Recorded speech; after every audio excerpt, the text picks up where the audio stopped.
कल्पना कीजिए एक ऐसा शहर जो सोने और हीरे जवाहरात से सजा हुआ था, जहाँ सिर्फ खुशहाली और समृद्धि थी। एक ऐसा शहर जिसे खुद भगवान ने बसाया था।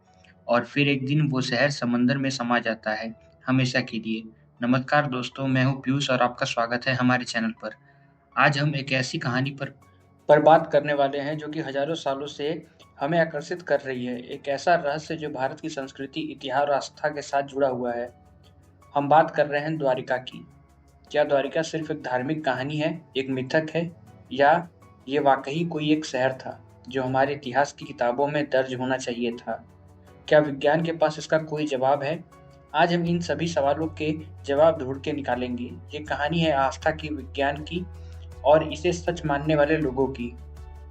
हर शहर की एक पहचान होती है। द्वारिका शब्द सुनते ही हमारे मन में सबसे पहला नाम आता है भगवान कृष्ण का। महाभारत, भगवत पुराण और हरिवंश पुराण जैसे हमारे प्राचीन ग्रंथों में भी द्वारिका का बड़े विस्तार से वर्णन किया गया है। बताया जाता है कि भगवान कृष्ण ने मथुरा छोड़ने के बाद समुद्र के किनारे एक नया भव्य शहर की स्थापना की थी, जिसे उन्होंने नाम दिया था द्वारिका। कथाओं के अनुसार कृष्ण जी ने गरुड़ पर सवार होकर समुद्र देव से जमीन मांगी थी। समुद्र देव ने उन्हें 12 योजन भूमि दी और विश्वकर्मा जी ने सिर्फ एक रात में इस शानदार शहर का निर्माण कर दिया था। ये शहर इतना भव्य था कि इसका कोई भी मुकाबला उस समय नहीं था। वहां पे बताया जाता है कि सोने के महल हुआ करते थे, हीरे के जड़े हुए खंभे खड़े रहते थे और विशाल विशाल मंदिर वहां पे पाए जाते थे। हर तरफ समृद्धि थी, समृद्धि थी। सोने के दरवाजे भी महल में लगे रहते थे। लेकिन जैसे कि समय बीत जाता है, वैसे ही हर अच्छी चीज का एक अंत होता है। भगवान कृष्ण के धाम लौटने के बाद कहा जाता है कि द्वारिका के पतन का समय आ गया था। उन्हीं ग्रंथों में ये भी लिखा है कि कृष्ण जी की मृत्यु के 7वें दिन द्वारिका समुद्र में डूब गई। उनके परिवार और यादव वंश के बचे हुए लोग हस्तिनापुर चले गए। तो क्या ये सिर्फ एक कहानी है, या यह कहानी के पीछे कोई एक सच्ची भूमिका भी है? सदियों तक द्वारिका को लोग एक सिर्फ पौराणिक कथा ही मानते थे, लेकिन जैसे-जैसे समय बदला, लोगों की जिज्ञासा बढ़ती गई। 19वीं सदी में जब ब्रिटिश पुरातत्व और इतिहासकार भारत आए, तो उनकी नज़र इस प्राचीन भूमि पर पड़ी। यहाँ गुजरात के पश्चिमी तट पर एक छोटा-सा शहर था जिसका नाम था द्वारिका। यहीं पर एक विशाल और प्राचीन द्वारिकाधीश मंदिर भी था, जिसे सदियों से लोग भगवान कृष्ण जी का निवास स्थान माना करते थे। ये मंदिर आज भी लाखों भक्तों की आस्था का केंद्र है। लेकिन सवाल ये था कि क्या ये वही पौराणिक शहर द्वारिका थी? शुरुआती ब्रिटिश अध्ययनों में कुछ जमीन का सर्वे किया गया, लेकिन समुद्र के भीतर खोजाबीनी करने के लिए उस समय तकनीकी इतनी उपलब्ध नहीं थी। ज्यादातर लोग इसे सिर्फ एक लोक कथा ही मानते रहे, लेकिन कुछ ऐसे भी लोग थे जिन्होंने इस कहानी को सिर्फ एक कहानी मानकर खारिज नहीं किया। उन्हें लगा कि शायद एक धुएं के पीछे कहीं न कहीं आग जरूर होती है। असली मोड़ आता है 20वीं सदी में। 1960 का दशक था। भारतीय पुरातत्व विभाग के एक दिग्गज पुरातत्व थे, डॉक्टर एस आर राव। उन्होंने इस रहस्य को सुलझाने का बीड़ा उठाया। डॉक्टर राव वही व्यक्ति थे जिन्होंने हड़प्पा सभ्यता की खुदाई में बहुत ज़्यादा ही मदद की थी। द्वारिका की कहानी उनको हमेशा से दिलचस्प लगती थी। उनका मानना था कि इस कहानी में कोई न कोई सच्चाई ज़रूर है। उन्होंने और उनकी टीम ने सबसे पहले आधुनिक द्वारिका शहर के आस-पास ज़मीन पर खुदाई शुरू की।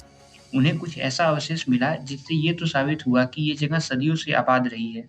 लेकिन पौराणिक द्वारका के सीधे सबूत नहीं मिले।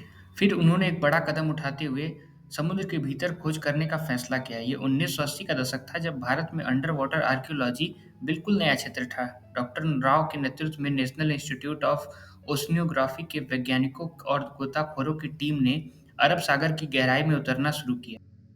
और दोस्तों, जो उन्हें मिला उसने पूरी दुनिया को चौंका दिया। एक के बाद एक उन्हें समुद्र के तलहटी में प्राचीन दीवारें, इमारतों की नींव, गोलाकार संरचना, पत्थर की मूर्ति, मिट्टी के बर्तन और धातु की चीजें मिलना शुरू हो गई।